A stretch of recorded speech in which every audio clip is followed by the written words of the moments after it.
जय हिंद, जय भारत, वंदे मातरम। साथियों, आप देख रहे हैं फौजी न्यूज़ 24 और मैं पूर्व सैनिक महेश चौहान भिवानी से। साथियों, आज पूरे दिन काफ़ी खबरें आपने देखी कि अग्निवीरों के लिए बड़ी बड़ी घोषणाएं हरियाणा सरकार ने की। बीजेपी आईटी सेल ने भी उसको बढ़ा चढ़ा कर दिखाया और सोशल मीडिया पर भी काफ़ी वायरल हुआ। लेकिन फौजी न्यूज़ 24 एक सवाल पूछती है उन सभी से कि सारी योजनाएं उन अग्निवीरों के लिए तो लागू कर दी जो अग्निवीर 4 साल के बाद सही सलामत अपने परिवार के पास आएगा, लेकिन भगवान ना करे उस अग्निवीर का क्या होगा जो देश के लिए अपने प्राण न्यौछावर कर देगा। क्योंकि अग्निवीर योजना में हम बार बार आवाज़ उठाते आए हैं कि सबसे बड़ी कमी है तो अग्निवीरों को शहीद का दर्जा नहीं। तो क्यों नहीं दिया जा रहा अग्निवीरों को शहीद का दर्जा? क्योंकि स्टेट की जो पॉलिसियां हैं वो शहीद का दर्जा मिलने के बाद ही मिलती हैं। अगर हरियाणा की मैं बात करूं तो हरियाणा में अगर किसी जवान को शहीद का दर्जा नहीं मिलता है तो हरियाणा सरकार के द्वारा जो आर्थिक सहायता शहीद परिवार को 1 करोड़ रुपए दी जाती है वो नहीं मिलती है। और भी जो पॉलिसियां हैं जो शहीद परिवार को लागू हैं वो अग्निवीरों को लागू नहीं है। क्योंकि अग्निवीर में सबसे बड़ी खामी ही ये है कि उसमें लिखा हुआ है कि देश के लिए शहादत देने पर भी उस नौजवान को शहीद का दर्जा नहीं मिलेगा। तो ये एक गंभीर विषय है, इस पे सोचना होगा।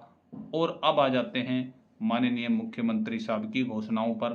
मुख्यमंत्री साहब ने घोषणाओं की है कि पूर्व अग्निवीरों को नौकरियों में 10% आरक्षण और 5 लाख का ब्याज मुक्त लोन मिलेगा। ये घोषणा 2026 में लागू होंगी, जबकि 2024 में हरियाणा विधानसभा का चुनाव है।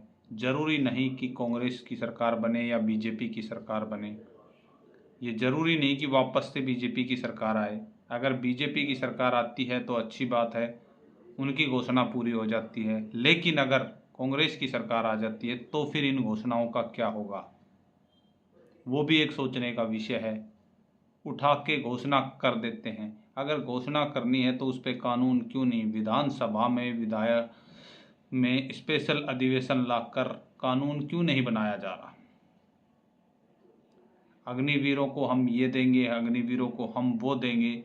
चुनाव के दौरान बरसाती मेंढक की तरह निकल कर आना, घोषणाएं कर देना और चुनाव चले जाने के बाद, बरसात जाने के बाद जिस प्रकार से मेंढक गुम हो जाते हैं वैसे ही हमारे ये नेता गुम हो जाएंगे। फिर जब हमारा किसी सैनिक, पूर्व सैनिक का बेटा, भाई सरहद पर शहीद होगा तब क्या होगा?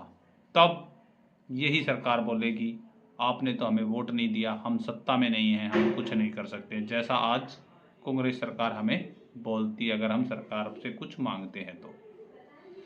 हाँ, योजनाएं अच्छी, 6 घोषणाएं जो की हैं वो अच्छी हैं, लेकिन उनको आज से लागू क्यों नहीं, तुरंत प्रभाव से लागू किया जाए, उसके ऊपर कोई कानून बनाया जाए।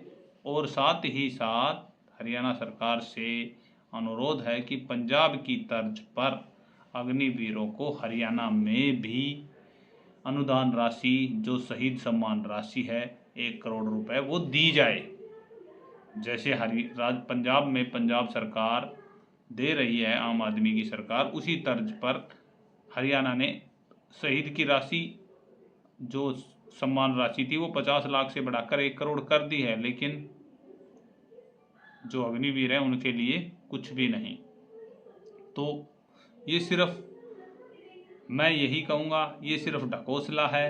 अग्निवीर योजना टोटली फेल योजना है। हमारे बड़े बड़े जनरल साहब, हमारे परमवीर चक्र विजेता योगेंद्र यादव साहब नेशनल मीडिया पर भी बोल चुके हैं कि अग्निवीर से सेना कमज़ोर हो रही है।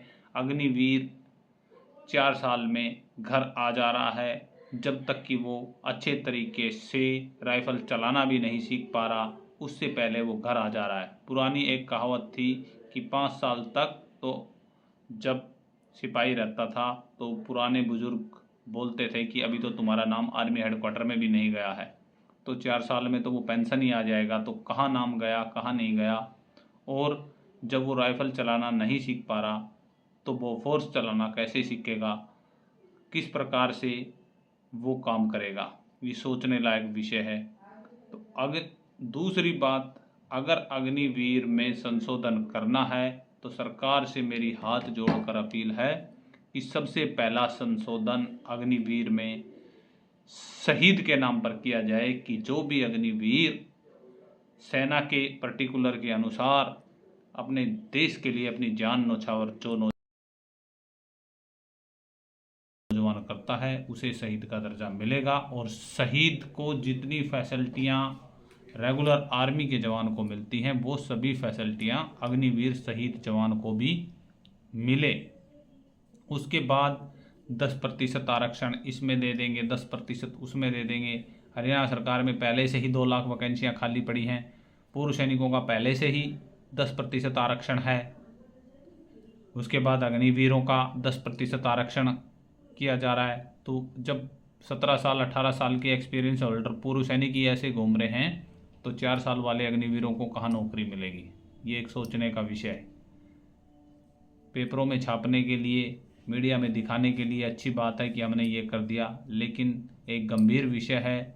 सभी आमजन नौजवान साथियों से अनुरोध है कि अग्निवीर मुहिम में शहीद का दर्जा शामिल किया जाए ताकि हमारा जो युवा, भगवान ना करे, जिसका चिराग सरहद पर बुझ गया, उसको शहादत, उसकी शहादत पर उसको शहीदी का सम्मान तो मिल पाए।